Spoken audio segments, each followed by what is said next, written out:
Shalom, selamat pagi Bapak Ibu dikasihi Tuhan. Puji Tuhan, pada pagi hari ini kembali lagi kita mau membaca dan merenungkan firman Tuhan. Namun saya mengajak Bapak Ibu, mari kita berdoa terlebih dahulu. Mari kita berdoa. Terima kasih Bapa, kami bersyukur ya Tuhan, sepanjang malam hingga pada pagi hari ini kami bisa bangun tidur dengan sehat. Itu semua karena berkat kasih-Mu. Dan pada pagi hari ini kami mau membaca dan merenungkan firman-Mu. Tuhan, bukalah hati dan pikiran kami, supaya firman yang kami baca, kami renungkan, kami dapat mengaplikasikannya di dalam kehidupan kami hari lepas hari. Hanya di dalam nama-Mu Tuhan, kami berdoa dan kami bersyukur. Haleluya, amin. Tema yang akan kita renungkan bersama pada pagi hari ini, yaitu jangan menyesatkan orang. Matius pasal 18 ayat 6 sampai dengan ayat yang ke-9. Tetapi barang siapa menyesatkan salah satu dari anak-anak kecil ini yang percaya kepadaku, lebih baik baginya jika sebuah batu kehilangan diikatkan pada lehernya, lalu ia ditenggelamkan ke dalam laut. Celakalah dunia dengan segala penyesatannya. Memang penyesatan harus ada, tetapi celakalah orang yang mengadakannya. Jika tanganmu atau kakimu menyesatkan engkau, penggallah dan buanglah itu, karena lebih baik bagimu masuk ke dalam hidup dengan tangan kudung atau timpang, daripada dengan utuh kedua tangan dan kedua kakimu dicampakkan ke dalam api kekal. Dan jika matamu menyesatkan engkau, cungkillah dan buanglah itu, karena lebih baik bagimu masuk ke dalam hidup dengan bermata satu, daripada dicampakkan ke dalam api neraka dengan bermata dua. Bapak Ibu yang dikasihi Tuhan, pada dasarnya anak-anak punya sifat yang mudah percaya, karena mereka percaya kepada orang-orang dewasa. Mereka dengan mudah dibimbing untuk beriman kepada Kristus. Allah menganggap orang tua dan orang dewasa lainnya bertanggung jawab atas cara mereka memengaruhi anak-anak kecil ini. Yesus memperingatkan bahwa barang siapa yang membuat anak-anak kecil ini sampai meninggalkan kepercayaan mereka kepada Dia, akan mendapat hukuman berat. Tuhan Yesus memberikan teguran keras dan hukuman berat bagi mereka yang menyesatkan orang. Kata menyesatkan dalam terjemahan NIV ialah causes to sin, maupun bahasa Yunaninya skandalis, mempunyai arti menyebabkan orang lain jatuh dalam dosa. Secara aktif berarti dengan mengajarkan ajaran yang salah atau sesat. Secara pasif berarti dengan tidak mengajarkan ajaran yang benar, membiarkan kesalahan, memberikan teladan hidup yang salah. Dalam Matius pasal 10 ayat 42, Tuhan Yesus juga menyebut muridnya dengan yang kecil, yang dalam bahasa Yunani menggunakan kata yang sama dengan anak kecil. Dalam Matius pasal 18 ayat 6 ini, jadi bisa disimpulkan bahwa maksud Tuhan Yesus adalah berhati-hatilah, janganlah sampai kita menyesatkan orang lain. Apakah itu anak-anak? Atau yang dimaksudkan dalam teks ini adalah orang yang baru bertobat, orang yang masih lemah imannya, atau baru menerima Tuhan Yesus. Kemudian Tuhan Yesus mengatakan lebih baik baginya jika sebuah batu kilangan diikatkan pada lehernya, lalu ia ditenggelamkan ke dalam laut. Batu kilangan adalah alat giling rumah tangga di Palestina.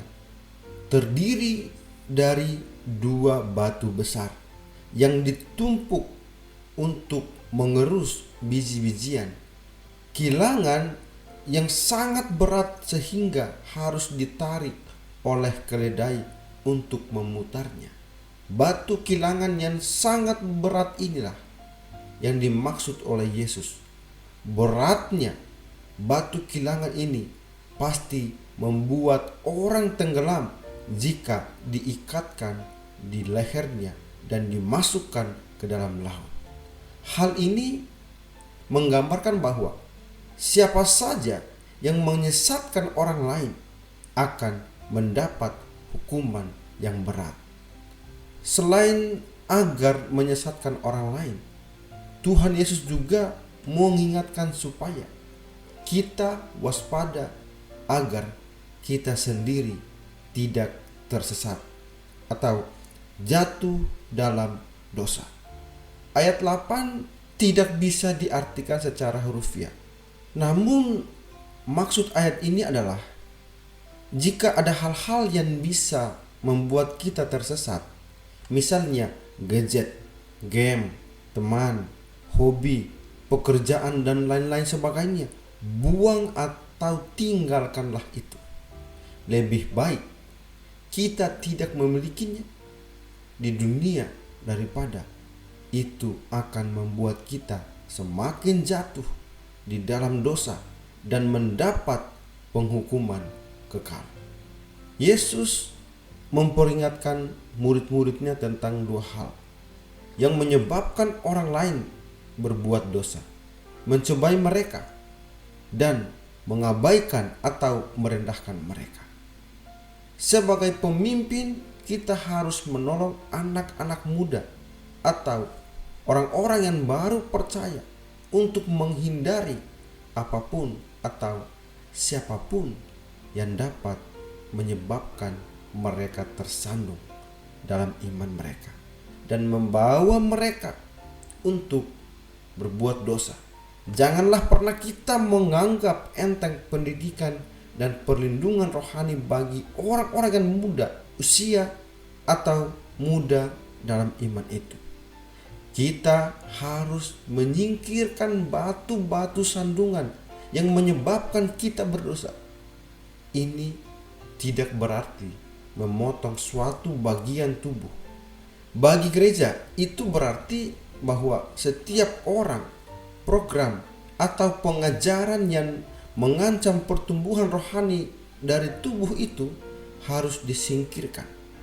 Bagi individu, setiap hubungan praktik atau kegiatan yang membawa kepada dosa harus dihentikan.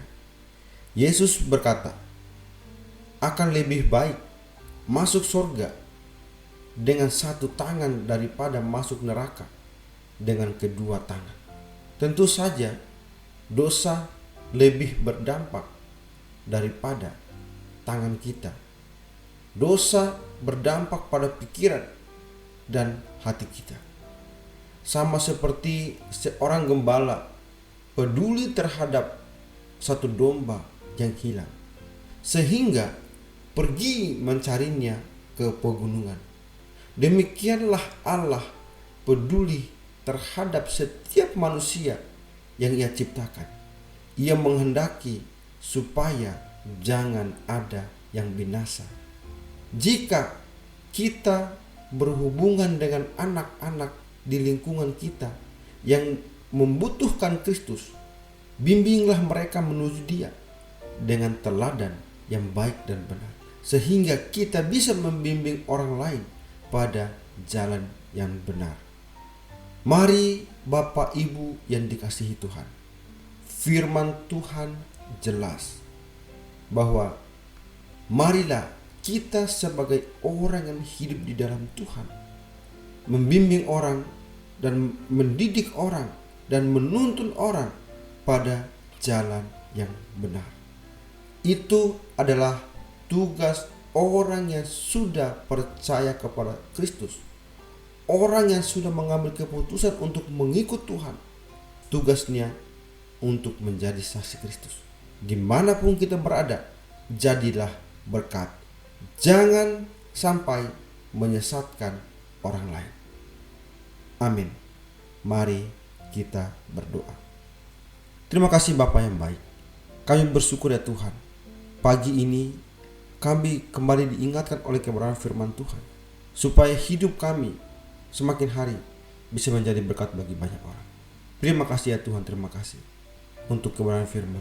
Sebentar lagi kami akan melanjutkan setiap kegiatan kami, aktivitas kami.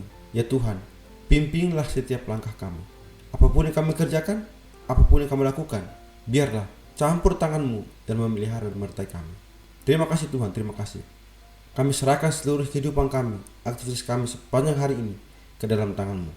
Hanya di dalam nama-Mu Tuhan, kami berdoa dan kami bersyukur. Haleluya. Amin.